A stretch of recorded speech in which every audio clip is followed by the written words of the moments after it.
오늘 말씀 함께 보겠습니다. 이사야 37장 33절 말씀부터 38절까지 이사야서 37장 33절부터 38절까지 말씀 한 절씩 교독하겠습니다. 그러므로 여호와께서 아수르 왕에 대하여 이같이 이르시되 그가 이 성에 이르지 못하며 화살 하나도 이리로 쏘지 못하며 방패를 가지고 성에 가까이 오지도 못하며 흉벽을 쌓고 치지도 못할 것이요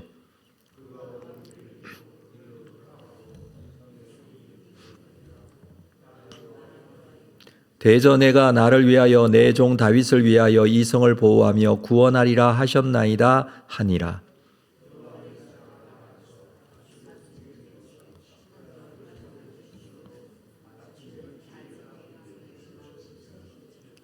이에 아수르의 사네립 왕이 떠나 돌아가서 니느웨에 거주하더니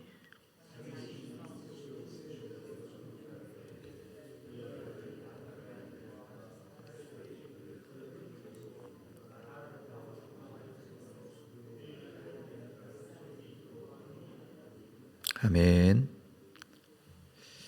아수르 왕 사네립의 공격과 협박으로 인해서 유다와 예루살렘은 위기에 처하게 되죠. 절체절명의 상황에서 하나님께 히스기야 왕은 하나님 앞에 엎드리며 하나님께 기도합니다. 모든 정치적인 방법, 외교적인 방법, 모든 것들이 아무 소용이 없다는 것을 알게 되었습니다. 이제는 하나님의 역사 이외에는 그 어떤 것도 방법이 없었습니다. 하나님 앞에 기도한 히스기야에게 하나님께서는 이사야 선지자를 통해서 응답하십니다. 하나님은 사네립의 이 교만과 그리고 그의 오만방자함에 대해서 먼저 말씀을 하십니다. 하나님께서 사네립에게 누가 그가 자랑하는 권세를 주었는지 아느냐 이렇게 말씀하시죠. 태초부터 유다를 징계하는 목적으로 아수르를 세웠을 뿐이라고 말씀합니다. 그래서 결국에는 사네립이 오던 길로 되돌아갈 것이다 라고 하시죠. 하나님의 열심히 일을 이루시겠다라는 말씀을 하십니다. 하나님이 보호하시고 하나님께서 열심을 다해 하나님의 백성들과 함께 하시겠다라는 말씀이기도 합니다. 결국 사네립은 예루살렘에 들어오지 못합니다. 실제로 사네립은 예루살렘에 입성하지 못하게 되는데 33절 오늘 말씀에 보면 그러므로 여호와께서 아수르 왕에 대하여 이같이 이르시되 그가 이 성에 이르지 못하며 화살 하나도 이리로 쏘지 못하며 방패를 가지고 성에 가까이 오지도 못하며 흉벽을 쌓고 치지도 못할 것이다 라고 합니다. 결코 하나님께서 허락하지 아니하시면 이렇게 할 수 없다는 것이죠. 이 대부분의 고대 전쟁에서는 이 토성을 쌓아서 성에 가까이 가서 이 공성전 이런 것들을 통해서 성을 정복하는 것이 일반적이었습니다. 그러나 가까이 가지도 못하게 된다라는 말씀을 하십니다. 하나님께서 이렇게 하시는 이유, 물론 하나님의 그 명예를 실추시키고 하나님을 욕하고 오만방자하게 행했던 이 사네립과 그의 아수르 군대, 하나님의 명예를 위해서 그렇게 하시겠지만 또 다른 이유를 오늘 본문에서는 말씀해 줍니다. 35절에 보면 대저 내가 나를 위하여 내 종 다윗을 위하여 이 성을 보호하며 구원하리라. 나를 위하여, 이건 하나님의 명예 때문이지만 또 다윗을 위하여라고 합니다. 지금 다윗이 죽은 지가 너무 오래되었는데 아직도 다윗 때문에 이 성을 보호하시겠다라고 하십니다. 이사야서에 보면 아하스 왕 시대 때에도 구원을 베푸시는 그 하나님, 그 이유가 다윗 때문이라는 말씀을 하셨어요. 아람과 북이스라엘의 연합군이 쳐들어올 때에 하나님께서는 이사야 선지자를 통해서 아하스 왕에게 그렇게 말씀을 하셨죠. 이사야 9장 7절 말씀을 우리 함께 한번 잠깐 보도록 하겠습니다. 이사야서 9장 7절에 그 위기의 상황에서도 하나님께서는 이 말씀을 하셨습니다. 이사야 9장 7절 그 정사와 평강의 더함이 무궁하며 또 다윗의 왕좌와 그의 나라에 군림하여 그 나라를 굳게 세우고 지금 이후로 영원히 정의와 공의로 그것을 보존하실 것이라. 만군의 여호와의 열심히 이를 이루시리라. 여기서도 여호와 하나님의 열심에 대해서 말씀하시는데 다윗의 왕좌와 그의 나라에 군림하며 그 나라를 굳세게 세우겠다.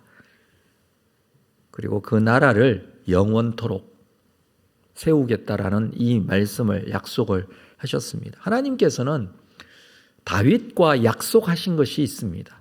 사무엘하 7장에 보면 다윗 언약에 대해서 기록을 하고 있죠. 내 앞에서 내 왕위는 영원히 보존되겠다라는 말씀, 약속을 하셨습니다. 다윗에게 주신 이 약속을 하나님께서는 신실하게 지키십니다. 이번에도 다윗 때문에 구원을 베푸신다 이렇게 말씀하십니다. 다윗의 약속은 그대로 하나님께서 지키시는 것, 그것을 말씀 속에서 강조하고 있습니다. 다윗 한 사람과 하신 약속인데 이렇게 시간이 많이 흘러도 그것을 기억하시는 하나님. 왜 이사야 선지자를 통해서 주시는 이 하나님의 대답에 이 말씀을 하나님께서 하실까요? 그냥 구원해 주셔도 되죠. 하나님의 신실함과 하나님의 백성을 향한 사랑과 함께 하심에 대한 확증으로 이 성을 지키고 하나님의 백성들을 구원해 주신다 이렇게 말씀하셔도 되는데 다윗과 함께 했던 그 약속을 떠올리게 하시면서 다윗을 위하여 이 성을 보호한다. 그 말씀을 하시는 이유가 무엇일까요? 그것은 다른 것이 아니라 하나님께서 말씀으로 약속하신 것을 그렇게 신실하게 지키신다라는 것을 다시 한번 확인해 주시는 것입니다. 수백 년 전에 있었던 그 약속을 다시 떠올리게 합니다. 이야기로 전해지는 이 다윗과의 하나님의 약속을 그냥 말씀하시면서 듣게 하시고 그 약속이 그대로 지켜지면 보여주시는 것이죠. 우리가 정말 하나님의 말씀을 하나님의 말씀으로 받아들인다면 하나님의 이 말씀은 약속의 말씀입니다. 그리고 그 약속은 반드시 나에게 이루어지는 말씀이다 라는 것을 우리에게 보여줍니다. 이후에 사내립은 어떻게 되었는지를 오늘 본문에서 기록해 주고 있습니다. 36절을 보면 여호와의 사자가 나가서 아수르 진중에서 18만 5천인을 쳤으므로 아침에 일찍이 일어나 본 적 시체뿐이라. 여호와의 사자가 아수르 진중으로 가서 쳤다라고 그렇게 기록을 하는데 정확하게 무엇을 의미하는지는 우리가 알 수가 없습니다. 무슨 전쟁으로 인해서 실제로 그렇게 사람이 죽었는지 아니면 전염병에 의해서 사람이 죽었는지 본문을 봐서는 정확하게 알 수가 없습니다. 주전 5세기의 그리스 역사가 헤로도투스가 그의 기록에서 이 부분에 대해서 사네립의 군대가 그때 당시 애굽의 델타 지역에 있었는데 쥐떼의 습격을 받고 많은 사람이 죽었다라고 기록을 하고 있습니다. 무엇 때문인지 정확하지는 않지만 하여튼 중요한 것은 아수르의 군대가 18만 5천 명이나 되는 사람이 죽게 됩니다. 어쩔 수 없이 사네립은 니느웨로 돌아갈 수밖에 없었습니다. 그런데 그가 돌아간 이후에 자신의 신 니스록의 신전에서 경배할 때 그의 아들 아드람멜렉과 사레셀이 그를 칼로 죽였다. 그들이 도망하는 일이 발생하는데 에살핫돈이 이어서 왕이 된다라는 내용을 간단하게 한 절에 기록을 하고 있습니다. 역사적으로 본다면 사내립이 예루살렘 공략에 실패한 후에 돌아가서 20년 후에 있었던 일을 기록합니다. 20년이나 더 아수르를 통치하는데 중요한 것은 그가 그의 생전에 20년 동안 다시는 가나안으로 진군하지 못합니다. 아마 이때 굉장히 혼이 났던 것 같습니다. 그런데 성경에서는 상당한 시간이 흐른 뒤에 일어날 일을 그냥 연결해서 기록을 하고 있죠. 돌아가서 그가 바로 죽은 것처럼 그렇게 기록을 합니다. 이것은 무엇을 우리에게 말씀하느냐 하면 결국에는 하나님께서 약속하신 대로, 말씀하신 대로 이렇게 이루어진다라는 것을 강조하는 것이죠.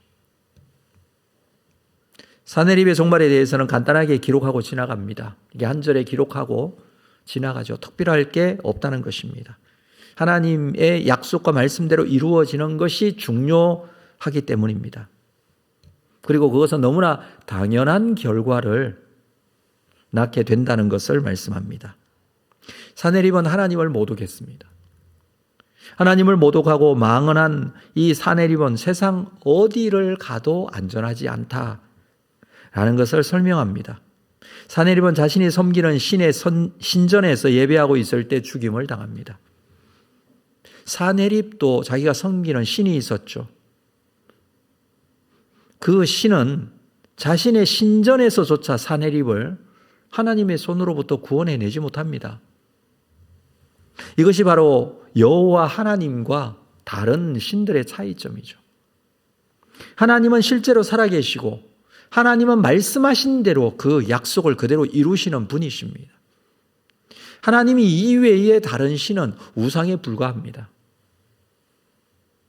다윗에게 약속하신 하나님은 시대가 지나고 시간이 지나도 그대로 신실하게 역사하십니다.